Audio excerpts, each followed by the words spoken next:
नाही म्हणायला शिका.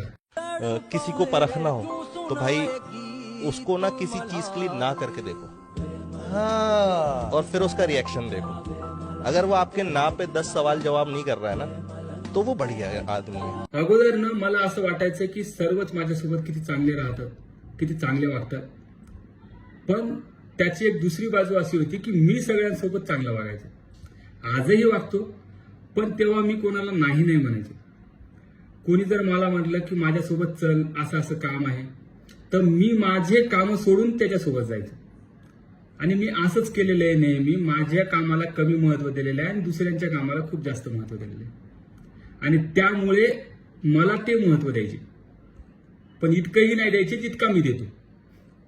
पण ज्या दिवशीपासून मी नाही म्हणायला शिकलो, त्या दिवशी मला काही लोक कळायला पण लागले की काय असतं. नाहीची पॉवर खूप जास्त आहे. म्हणून मित्रांनो, स्वतःच्या कामाला खूप महत्व द्या. स्वतःच्या कामाला अगोदर महत्व द्या. ज्या वेळेला तुम्हाला वेळ असेल नक्की मदत करा, पण अगोदर स्वतःच्या कामाला महत्व द्यायला शिका आणि नाही म्हणायला शिका. नाही म्हणायला शिकल्यानंतर एक गोष्ट अजून होते की लोक कसे आहेत आपल्यासोबत हे पण कळतं आणि एकतर आपले कामही आपण व्यवस्थित करायला लागतो.